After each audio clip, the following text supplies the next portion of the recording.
questa normativa e abbiamo deciso di non utilizzarlo e di renderlo direttamente al Consiglio regionale.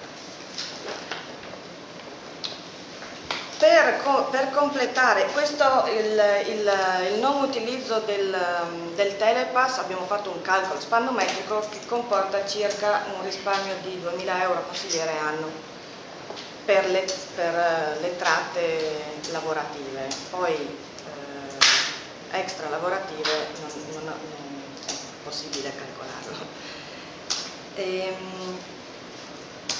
Abbiamo comunque in relazione al vitalizio la normativa regionale rende facoltativo l'adesione, per cui i consiglieri possono scegliere di aderire alla norma e quindi far accumulare un montante contributivo, oppure possono decidere di rinunciare.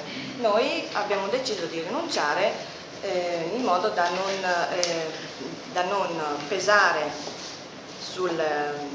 nel futuro sulle casse del Consiglio regionale, e questo porterà a un risparmio di circa 150.000 euro anno per tutti e 5 in totale.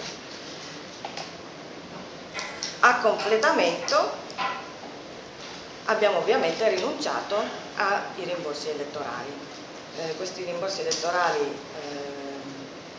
vanno richiesti, noi non li richiederemo, anche se avremmo appunto diritto a 378.000 euro, per i quali non chiederemo la corresponsione.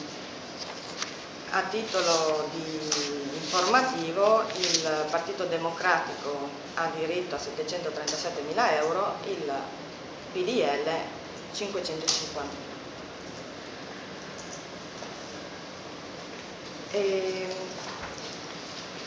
E questo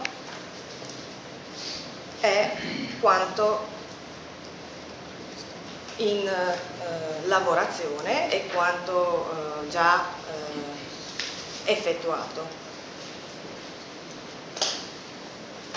Però non ci fermeremo qua. Le somme che andremo a risparmiare sono sì interessanti, ma non fanno ovviamente, non sono eclatanti. La nostra intenzione è quella di, una volta normalizzato e sistematizzato il trattamento dei consiglieri, abbiamo intenzione di interessarci, iniziare a espandere il raggio di interesse e di normalizzazione anche alle partecipate e alle agenzie regionali. Troviamo giusto che dall'esempio dei consiglieri si passi poi ad adottare delle politiche di risparmio che vengano diffuse in tutta l'area che è di competenza di gestione della regione.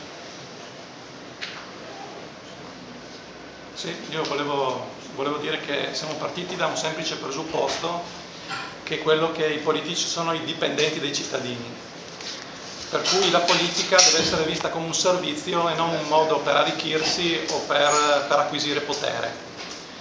Come ha detto giustamente la Elena, sappiamo che i costi della politica vuol dire anche altro, no? Per cui vuol dire sì, enti e società pubbliche partecipate, consigli di amministrazioni, ma vuol dire anche consulenze e incariche esterni, che noi vogliamo assolutamente andare a controllare in maniera puntuale. Abbiamo iniziato da questo, tagliando i nostri stipendi per dare l'esempio. E ci auguriamo appunto che molti altri consiglieri vogliano fare altrettanto.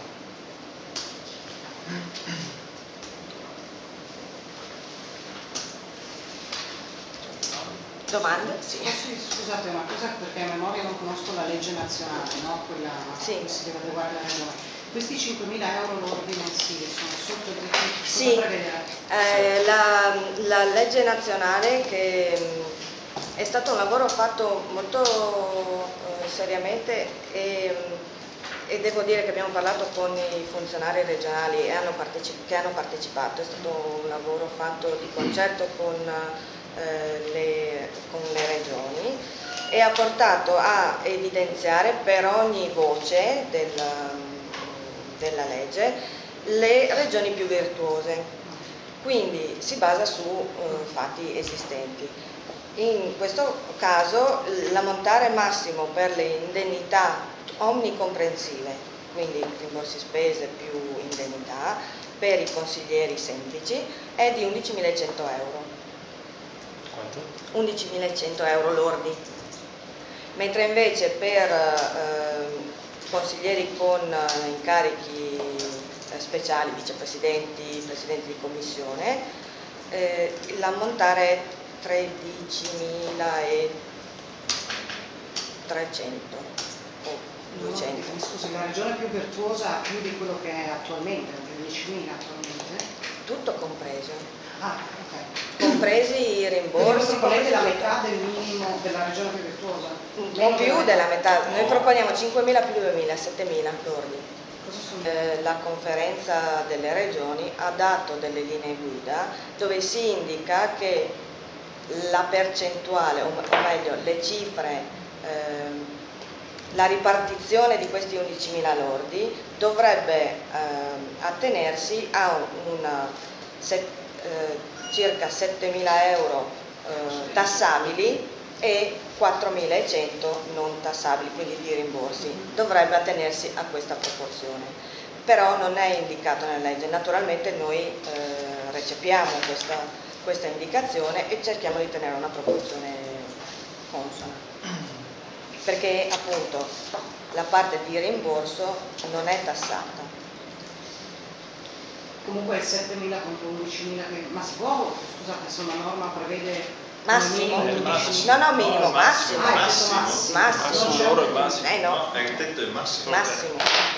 Quindi anche quello che nei giornali, le dichiarazioni che stanno arrivando dalla giunta dovranno stare dentro quello, cioè non è che sostanzialmente ci sono delle proposte strabilianti rispetto a quello che la normativa nazionale prevede, quindi non è merito di una giunta quello di adeguarsi a questa legge, ma è un obbligo, un semplice obbligo.